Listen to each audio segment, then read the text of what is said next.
Hello everyone.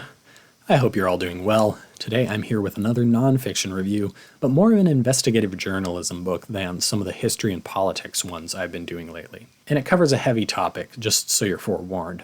The book is Missoula, Rape and the Justice System in a College Town by Jon Krakauer. And yes, that is the same Jon Krakauer who brought us the more famous books Into the Wild, about a young man's ill-advised solo adventure in the Alaskan wilderness, which I've read and enjoyed, as well as Into Thin Air, a book that has something to do with climbing Mount Everest, but which I haven't read yet. So I was looking forward to some cutting investigation by Krakauer in his 2015 book exploring the topic of sexual assault, specifically on college campuses.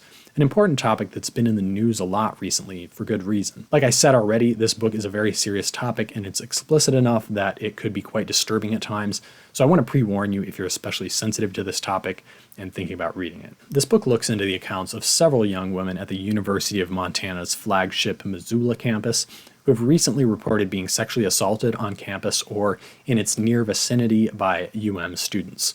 Many of them specifically football players, which, as the author explains, makes it even harder than usual for accusations to be taken seriously, because the local community is quick to rally behind football players since they're heroes of sorts. Now, this book isn't specifically an indictment of or let me rephrase that. It is an indictment of but the author is clear that is not really exceptional among major universities in its prevalence of sexual assault or the way that it's handled. First of all, this book is well written and easy to follow. One idea flows naturally to the next, and it's quite absorbing in a way that makes it easy to get through, logically speaking. At times it gets a bit into the details of legal proceedings, but not in a boring way or probing into a lot of irrelevant details, but enough so that I was able to listen to it at a higher than usual speed and still absorb and process all the information that I found relevant. The book definitely exposes many of the reasons why it's difficult to report sexual assault or for the victims to be taken seriously afterwards. The narrative goes pretty deep into two cases in particular, starting with one that's arguably the most clear-cut case in the book, where really there's no question that there wasn't consent. The perpetrator basically confessed to the victim on recording the day after what he had done, and that it was wrong, although we never really see any signs of remorse from him, more just a regret of the consequences for himself rather than its effect on the victim or the overall wrongness of the action. The other case is a little bit more challenging, probably one of the most challenging ones in the book, because it mostly really is the word of the victim against the accused in terms of what exactly happened in the room.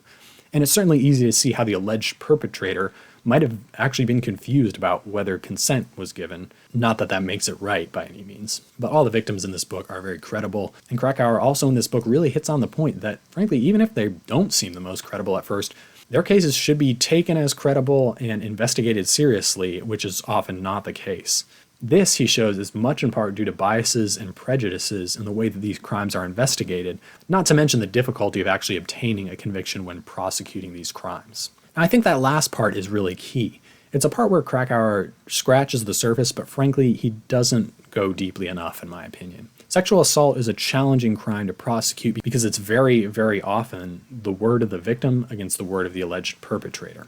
If both of their accounts seem generally believable, like if we believe both of them 50%, then that's not enough evidence for a conviction. But more than that even, if we believe the perpetrator 90% and think there's only a 10% chance of innocence, even that is not enough within the rules of the court. It's considered reasonable doubt, and we can't risk convicting an innocent person even if the chances are that they probably aren't innocent. The best exploration of this was a very telling interview towards the end of the book with one of the jurors on one of these cases where there was no conviction. She says basically that although she doubts the suspect's innocence, she still voted to acquit because there wasn't really enough evidence to prove guilt.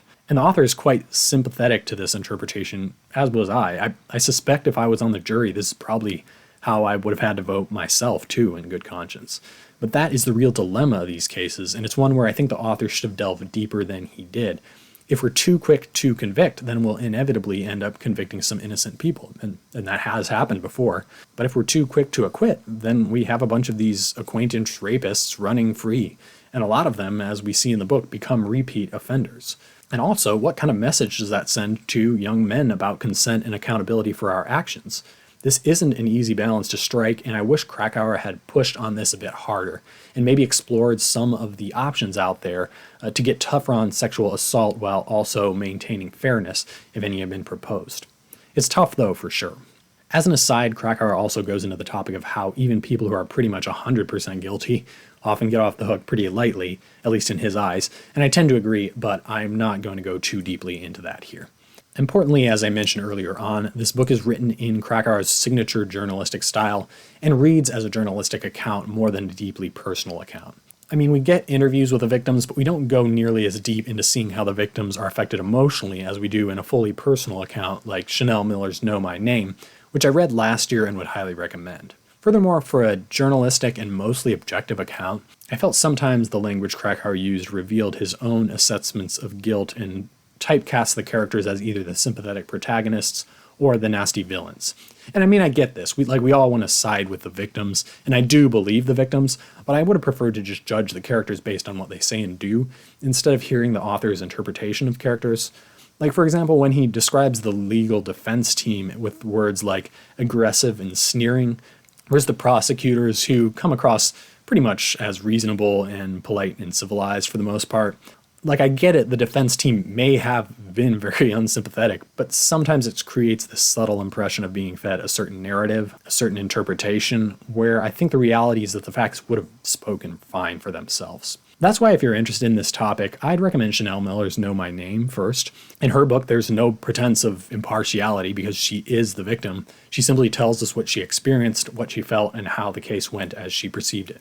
And as a result, if there's a sneering defense lawyer, we read it knowing that it is, of course, her personal interpretation, but that at a very minimum, it has a sort of personal truth to it, in the sense that this is what she perceived and that this book is about her experience. It's also just an incredibly well-written book, so I recommend it. As for Missoula, though, I found it worthwhile, and I'd certainly learned some stuff from it. I guess I'm not sure I'd recommend it with the same vigor that I'd recommend Know My Name, but if you're interested in the topic, I certainly wouldn't discourage you from reading it. Sorry, that's kind of a lukewarm recommendation, but yeah, it was a decent book. That's all I have for Missoula, though. If you want to hear more of my weekly reviews on a whole variety of different books and genres, then don't forget to like this video and subscribe. And until next time, bye, and happy reading.